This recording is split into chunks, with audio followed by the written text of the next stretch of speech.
नमस्कार दोस्तों। तो कैसे हैं आप सब। एक बार फिर से आप सभी का बहुत बहुत स्वागत है मेरे किचन की डीप क्लीनिंग के क्लीनिंग व्लॉग में।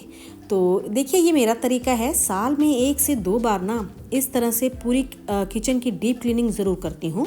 नॉन मॉड्यूलर किचन है तो जाहिर है गंदगी भी बहुत ज़्यादा हो जाती है, तो हल्की फुल्की साफ़ सफाई तो साथ साथ हमेशा ही चलती है। लेकिन जो डीप क्लीनिंग होती है ना, उस दौरान मैं कुछ मॉनसून्स में कीड़े मकोड़े निकलते हैं, छिपकलियाँ निकलती हैं ना, तो उनका इलाज भी ज़रूर कर देती हूँ ताकि सारा मॉनसून सीज़न बहुत आराम से निकले। और इसके साथ ही ना इसका आराम सबसे बड़ा जानते हैं दोस्तों क्या होता है कि ड्यूरिंग फेस्टिवल्स मुझे बहुत ज़्यादा क्लीनिंग नहीं करनी पड़ती है। दालों के जो डिब्बे हैं वो मैं हमेशा ही साथ के साथ क्लीन करके धो के रखती रहती हूँ, तो उनका काम बहुत ज़्यादा मेरे लिए नहीं बढ़ता है। तो बस यहाँ पे हल्की सी डस्टिंग कर रही हूँ और किचन ना मैंने एक बार सारी खाली कर दी है ताकि बहुत ही अच्छे से क्लीनिंग हो जाए। और इसका मकसद ये होता है कि उन कोनों की सफाई मैं कर पाऊँ जिनकी रोज़मर्रा की लाइफ में ना हम कर नहीं पाते हैं। वहाँ छोटे छोटे मकोड़े, चींटियाँ, कई चीज़ें पल जाती हैं, तो कुछ मेडिसिन का स्प्रे भी करूँगी और इसके साथ ही जो डिब्बे खाली हो गए हैं उन्हें रिफ़िल करके भी रख लेंगे। जो मन की शांति और दिमाग का सुकून मिलता है ना किचन की इस तरह से डीप क्लीनिंग के बाद, उसका कंपैरिजन आप कहीं नहीं कर सकते हैं। तो बस इस दौरान ना कुछ चाय वगैरह का भी ब्रेक चलता रहता है। और जब भी मैं कोई इस तरह से लंबा काम छेड़ती हूँ ना, तो इस तरह से मैनेज करती हूँ कि जो मेरा रोज़मर्रा का जो काम है वो बिल्कुल भी डिस्टर्ब ना हो। मतलब जो रोज़मर्रा की मेरी चीज़ें हैं उन्हें अलग एक टेबल पे निकाल के रख लेती हूँ। और कुछ खाना वगैरह या तो एडवांस में प्रिपेयर कर लें, मतलब जैसा भी आपको सूटेबल लगे वैसे आप मैनेज कर लीजिए। तो यहाँ पे मैंने सबसे पहले दवाई का स्प्रे करा था, तो मॉस्किटोज वगैरह बिल्कुल नहीं होते हैं। अब कई लोगों को तो ना ये बेफिजूल का ना तामझाम ही लगता है, लेकिन यकीन मानिए क्लीन किचन में काम करने का जो सुख होता है ना वो एक अलग ही होता है। तो देखिए यहाँ पे मेरी किचन बिल्कुल क्लीन हो गई है। तकरीबन 2 घंटे के बाद मैंने थोड़ी सी वॉशिंग करी यहाँ पे काउंटर टॉप की, और उसके बाद थोड़ी बहुत ही ना डस्टिंग स्टार्ट कर दी, क्योंकि जितना भी मुझे कई बार जो एक्स्ट्रा ड्रिल्स करनी होती हैं या उन कोनों की जो सफाई करनी होती है ना जहाँ गंदगी या छोटे छोटे जाले पनप जाते हैं, विंडो की डस्टिंग है, या मान लीजिए कई बार कोई कर्टन रॉड वगैरह क्लीन करनी है, तो जैसे यहाँ पे मैंने ना कर्टन रॉड निकाल दी थी विंडो की, तो वो सब मैं इसी मौके पे करती हूँ जब मेरा किचन पूरा खाली होता है। तो मतलब मन में ना कोई डर नहीं होता कि किसी खाने की चीज़ में कोई चीज़ गिर जाएगी, तो बहुत अच्छे से क्लीनिंग कर दूँगी। विंडोज़ में बहुत ज़्यादा डस्ट आती है क्योंकि सामने बिल्कुल एकदम ओपन है, तो जब भी कोई धूल मिट्टी हवा चलती है ना तो विंडोज़ बहुत ज़्यादा गंदी हो जाती हैं। और यहाँ पर ना देखिए मेरा अपना तरीका है, थोड़ी थोड़ी स्टीम डाल के ना जाली को अच्छे से क्लीन कर दूँगी, एकदम नीट एंड क्लीन हो जाएंगी।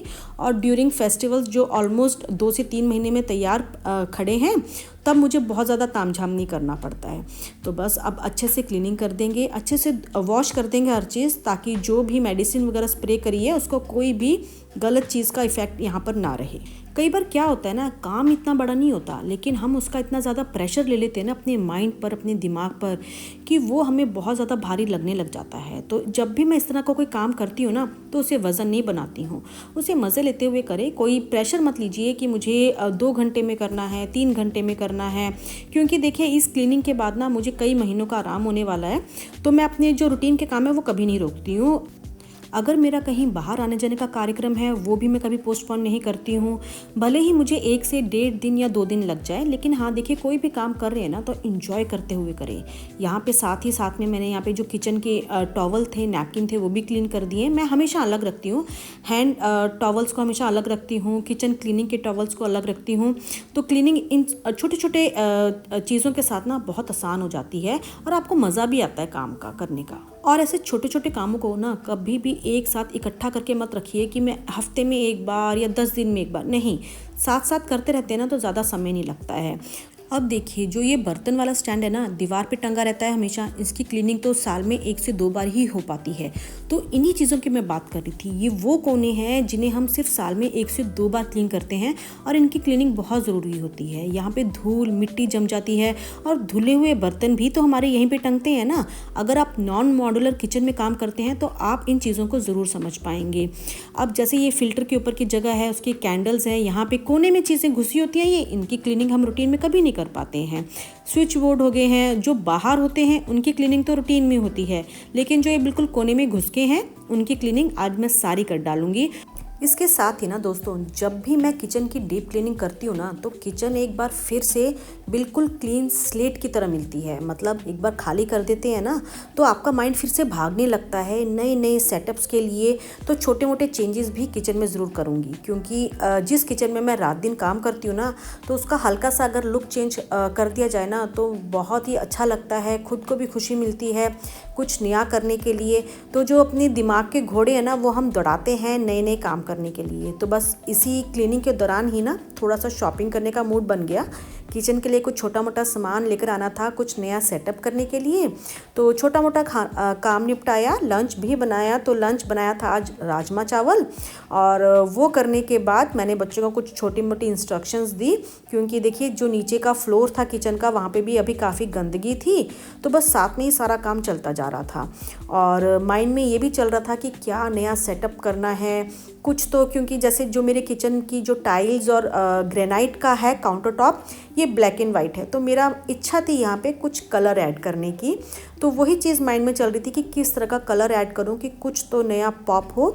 तो माइंड में ना बहुत कुछ चलता रहता है, हम गृहिणियों के एक साथ हम कई कामों में दिमाग चला पाती हैं। तो बस मैंने इसी तरह से बातों बातों में ही जल्दी जल्दी में लंच किया, और मार्केट की तैयारी भी साथ साथ चलती रही। अब जुलाई अगस्त के मंथ्स में ना दोस्तों, बड़ी अनबियरेबल टाइप की गर्मी लगती है मेरे को। मतलब ये ह्यूमिडिटी से भरपूर। तो बस जल्दबाजी में ना मैं अपना कैमरा लेकर जाना भूल गई थी, तो मैं मार्केट का वीडियो नहीं शूट कर पाई। लेकिन हाँ, वहाँ से क्या क्या लेकर आई वो सब मैं आपके साथ ज़रूर शेयर करने वाली हूँ। तो बस थोड़ी सी चाय ली, मार्केट गए, और घर आकर दोबारा लग गए थे काम पे। तो जो ये छोटी मोटी क्रॉकरी मेरी रूटीन यूज़ की है, उसे सेट करा थोड़ा सा। और इसके साथ ही ना जो मेरे लिए मेरे चाय के कप्स हैं, कॉफ़ी मग्स हैं, वो मुझे बेइंतहा पसंद है। मतलब जब तक अपने पसंद के कप में कॉफ़ी चाय ना मिले ना, तो मज़ा नहीं आता। तो बस क्रॉकरी के बाद मैंने अगला नंबर लगाया मेरे टी कप्स का, कॉफ़ी मग्स का, और उन्हें सेट करा। तो ये एक छोटी सी कलेक्शन है। मतलब मुझे जो मेरे चाय के, कॉफ़ी के जो मग्स हैं ना, बहुत ज़्यादा पसंद है। तो आपको ये कैसे लगे कमेंट्स में ज़रूर बताइएगा। और इसके साथ ही आपको अपनी किचन में किस तरह की छोटी छोटी चीज़ें इकट्ठे करने का शौक़ है, वो भी ज़रूर बताइएगा, क्योंकि ये चीज़ें ना छोटी छोटी खुशियाँ हमारी लाइफ में भर देती हैं। और इन चीज़ों से मैं अपने आप को कभी भी दूर नहीं रखती हूँ। भले ही चीज़ छोटी सी है, लेकिन खुशी मेरे लिए बहुत ज़्यादा होती है इनकी। और जब अपनी पसंद के मग में हम जब चाय, कॉफ़ी या जो भी चीज़ लेके बैठते हैं ना, उसका मेरे लिए कोई मुकाबला नहीं है। तसल्ली सी नहीं होती जब तक हम अपने पसंद के कप में चाय ना पिएं। तो यहाँ पे छोटे छोटे कुल्हड़ भी मैंने रखे हुए हैं। तो आपको ये मेरा छोटा सा सेटअप कैसा लगा, जल्दी से बताइएगा।